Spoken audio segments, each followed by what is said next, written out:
Freedom Walkers, Chapter 8, The Children Coming On. Rosa Parks never expected to make history.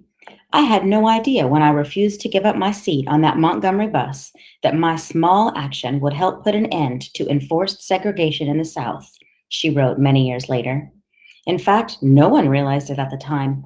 But the Montgomery bus boycott marked the beginning of what we now recognize as the modern civil rights movement.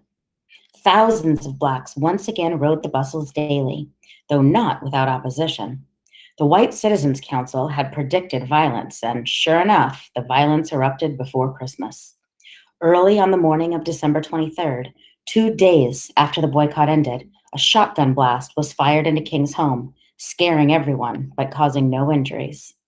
On Christmas Eve, a car pulled up to a bus stop where a 15-year-old Black girl was standing alone.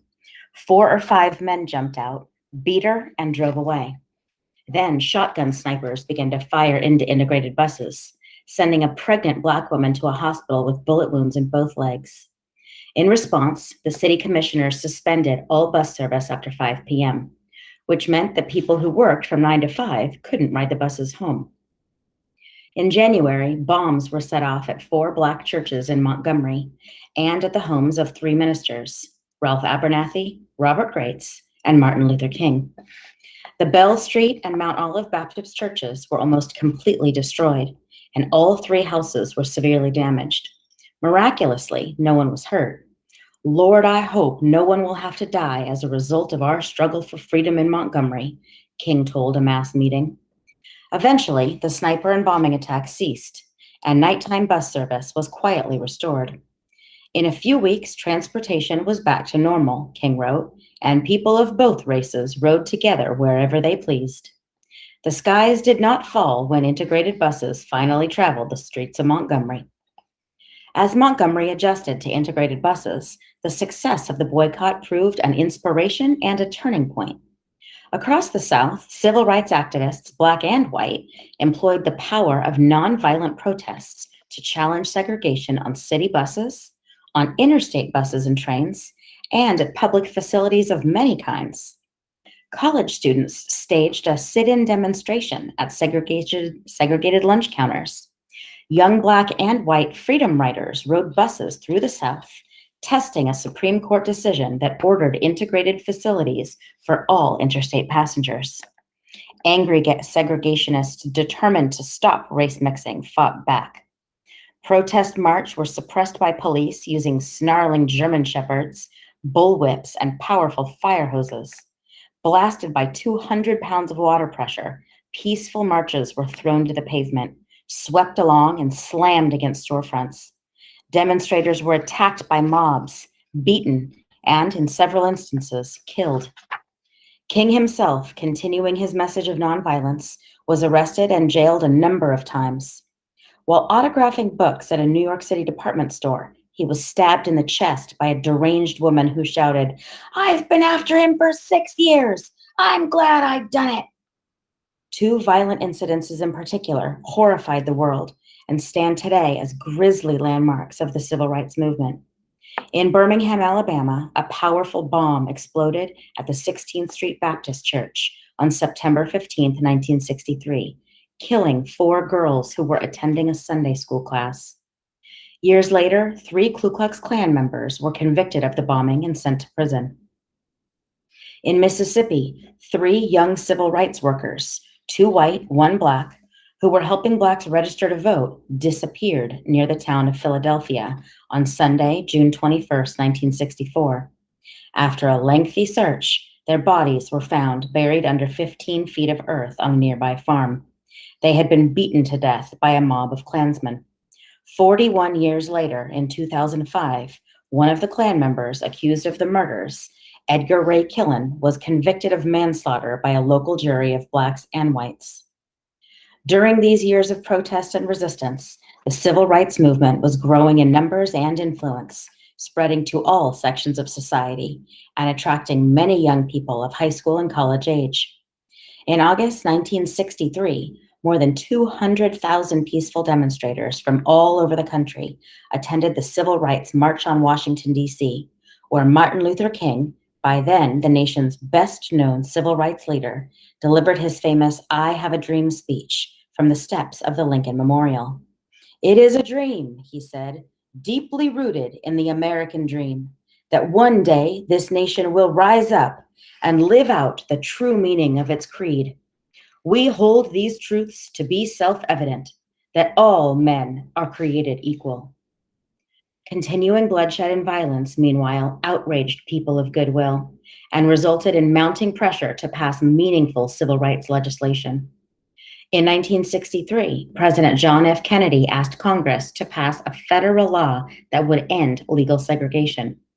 Kennedy was gunned down in Dallas, Texas in November of that year, but the bill he had requested was later passed overwhelmingly by Congress and was signed into law by President Lyndon B. Johnson as the Civil Rights Act of 1964.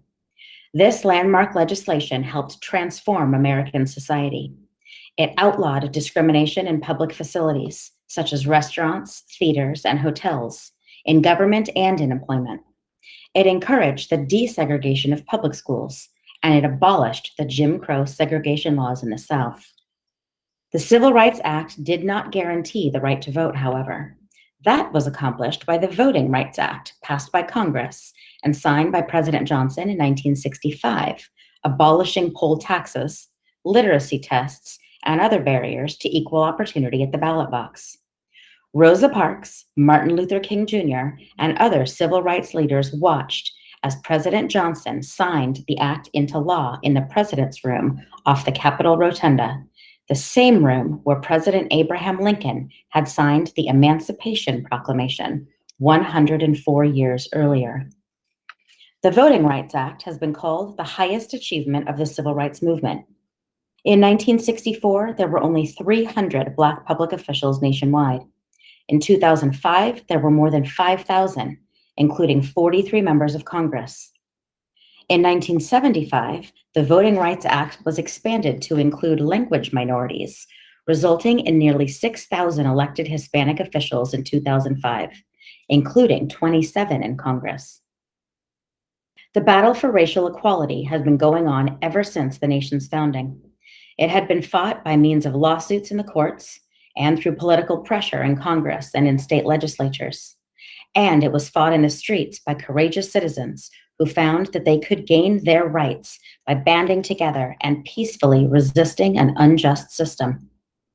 In 1968, Martin Luther King Jr. went to Memphis, Tennessee to support a strike by Black sanitation workers who were demanding better wages and working conditions. On the evening of April 4th, as King stood on the balcony of the Lorraine Motel waiting to go to dinner, an assassin's bullet ended his life. A lone gunman, James Earl Ray, confessed to the killing. Many people believe that Ray, a white petty criminal, did not act alone, but no conspiracy has ever been proved. King was 39. More than any other leader of his turbulent era, he had been able to give America's conscience a voice. Other participants in the Montgomery bus boycott went on with their lives. Joanne Robinson resigned her position at Alabama State College, along with other faculty members who felt they were being harassed because of their political activities. Robinson moved to California, where she taught in the public schools for many years and remained actively engaged in civil and social work. "Boycotting taught me courage," Robinson wrote later. "The memory of thousands of boycotters walking in hot and cold weather, in rain, sleet, and sunshine for 13 months makes me feel ever so humble. These people inspired me to refuse to accept what was wrongfully imposed upon me." Today, Alabama State is an integrated university, part of the state of Alabama's university system. Claudette Colvin settled in New York City. She worked as a nurse's aide and lived a quiet life in relative obscurity. Her role in the Montgomery bus boycott, ignored and almost forgotten, is recognized by several websites and a 6-minute documentary film, Claudette Who, made by a group of fifth graders at Hartford University School in Milwaukee, Wisconsin. Rosa Parks moved in with her husband and mother in Detroit, where her brother lived, after receiving threatening phone calls in Montgomery. She worked for Congressman John Conyers, continued to campaign for equal rights, and was celebrated as the mother of the civil rights movement. In 1995, when Parks visited Alabama to observe the 40th anniversary of the bus boycott, siren blaring motorcycle cops stopped traffic for her. The mayor of Birmingham proclaimed Rosa Parks Day. The mayor of Montgomery presented the 82-year-old civil rights veteran with the key to the city. And the Montgomery City Council, made up of 4 Black and 5 white members, announced plan for the Rosa Parks Library and Museum, which was dedicated in Montgomery in December 2000. "I'd like for everybody to remember me as a person who wanted to be free," Parks said. She died, aged 92, at her Detroit home on October 4th, 2005, 6 weeks before the 50th anniversary of the beginning of the Montgomery bus boycott. Parks's defiance on that December evening in 1955 set in motion a peaceful resolution that led to the death of Jim Crow segregation in the South and brought Black Americans into the nation's political life. But the success and true impact of the Montgomery boycott depended on the sacrifices and determination of thousands whose names are lost to history: maids, laborers, teachers, students, cooks, and others.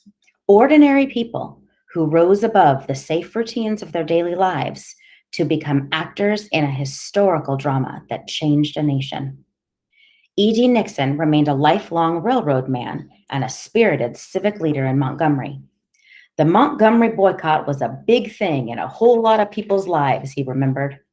"There are hundreds of people who made a contribution. The children coming on behind us ought to know the truth about this. The truth will set you free."